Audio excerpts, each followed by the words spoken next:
General stores, tea house and vada pav centre, automobiles, collection, constructions, Nehru Nagar, Vijapur road, Solapur. सध्याच्या राजकारणामध्ये निष्ठा आणि विचारांना अर्थ राहिलेला नाही. गुंडगिरी आणि भ्रष्टाचार वाढीला लागलाय. यामुळे राजकारणापासून दूर राहणाऱ्या तरुणांनी देशात लोकशाही टिकवण्यासाठी राजकारणात यावे असे आवाहन करतानाच सुशिक्षित तरुण राजकारणात आला तर देशाला निश्चितच समर्थ नेतृत्व मिळू शकेल असा विश्वास स्वाभिमानी शेतकरी संघटनेचे अध्यक्ष माजी खासदार राजू शेट्टी यांनी व्यक्त केला. जाधवर ग्रुप ऑफ इन्स्टिट्यूट तर्फे आयोजित 7व्या युवा संसदेचे उद्घाटन नरे येथील संस्थेच्या सभागृहात झाले. खासदार संजय जाधव आणि ओमराजे निंबाळकर यांना आदर्श खासदार पुरस्कार, माजी नगरसेवक साईनाथ बाबर यांना आदर्श नगरसेवक पुरस्कार, सरपंच दिलीप घोलप यांना आदर्श सरपंच पुरस्कार तर उद्योजक सनी निमन यांना आदर्श युवक पुरस्काराने यावेळी सन्मानित करण्यात आले. पुणेरी पगडी, शाल, मानपत्र व सन्मानचिन्ह असं या पुरस्काराचे स्वरूप होते. या संस्थेच्या उडान या वार्षिक अंकाचे प्रकाशन मान्यवरांच्या हस्ते करण्यात आले. राजू शेट्टी म्हणाले, तरुणांनी राजकारणात येण्यापूर्वी आपण राजकारणात कशासाठी येणार आहोत हे उद्दिष्ट निश्चित करावे. राजकारण म्हणजे केवळ पैसा, प्रसिद्धी, सत्ता मिळवण्याचं साधन नाही, तर ते समाजाची सेवा करण्याची एक संधी आहे हे लक्षात घेतलं पाहिजे. राजकारण जर सकारात्मकतेनं केलं तर जनता निश्चितच आपल्या पाठीशी उभी राहते, हे मी वैयक्तिक अनुभवातून आपल्याला सांगतो. काळामध्ये पंजाबमधलं उदाहरण आपल्या समोर आहे, दिल्लीमधलं उदाहरण आपल्या समोर आहे.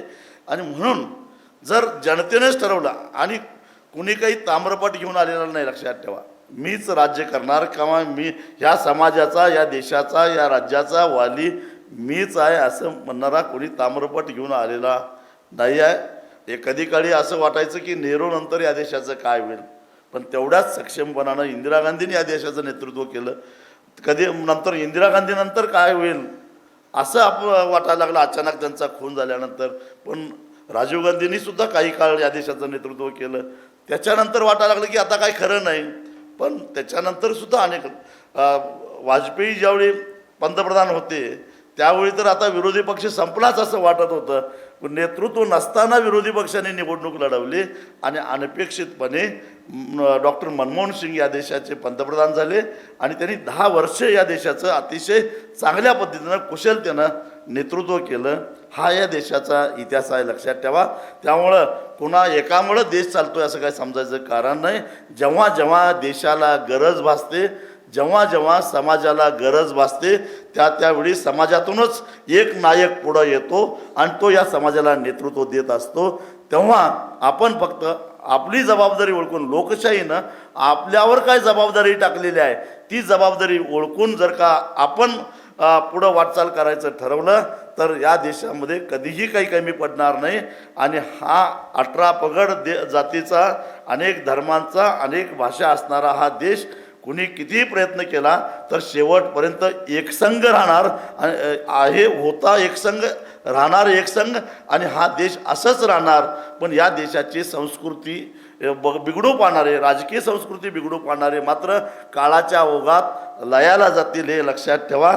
सत्तेत असणाऱ्यांचं नाव लक्षात ठेवत नाहीत लोक, पण समाजावर आपल्या व्यक्तिमत्वाचं किंवा आपल्या कर्तृत्वाचं छाप पाडणाऱ्यांना मात्र समाज कधीच विसरत नाही हे लक्षात ठेवा. महात्मा ज्योतिबा फुलेंचा सुद्धा पुण्याच्या नगरपालिकेमध्ये पराभव झालेला होता, पण ज्यानं पराभव केला त्याचं नाव आपल्याला माहीत नाही, पण महात्मा फुले पुढच्या अनेक पिढ्यापर्यंत माहीत असतील. बाबासाहेब आंबेडकरांचा पराभव झालेला होता, त्यांचा पराभव कुणी केला पुढची पिढी लक्षात ठेवणार नाही, पण आंबेडकरांना अनेक पिढ्या लक्षात ठेवलं जाईल. आणि म्हणून अशा पद्धतीचं काम करण्यासाठी मला राजकारणामध्ये यायचं आहे. मला इतिहासाच्या पानामध्ये माझा स्वतःसाठी किमान एक पॅरेग्राफ तरी राखून ठेवावा यासाठी काम करायचं आहे आणि म्हणून राजकारणामध्ये यायचं आहे. ही महत्त्वाकांक्षा तुम्ही घेऊन राजकारणामध्ये या. तुम्ही अजिबात अयशस्वी होणार नाही, 100% तुम्ही यशस्वी होणार एवढाच विश्वास व्यक्त करतो आणि इथंच थांबतो. धन्यवाद. Paras mobile accessories and electronics, mobile व टीव्ही रिपेरी, मोबाईल व सर्व डिश रिचार्ज. आमचा पत्ता 34/2/39, 70 फूट road, new Pachhapeth, Solapur. Mobile number 77 44 99 66 58 आणि 95 45 46 84 83.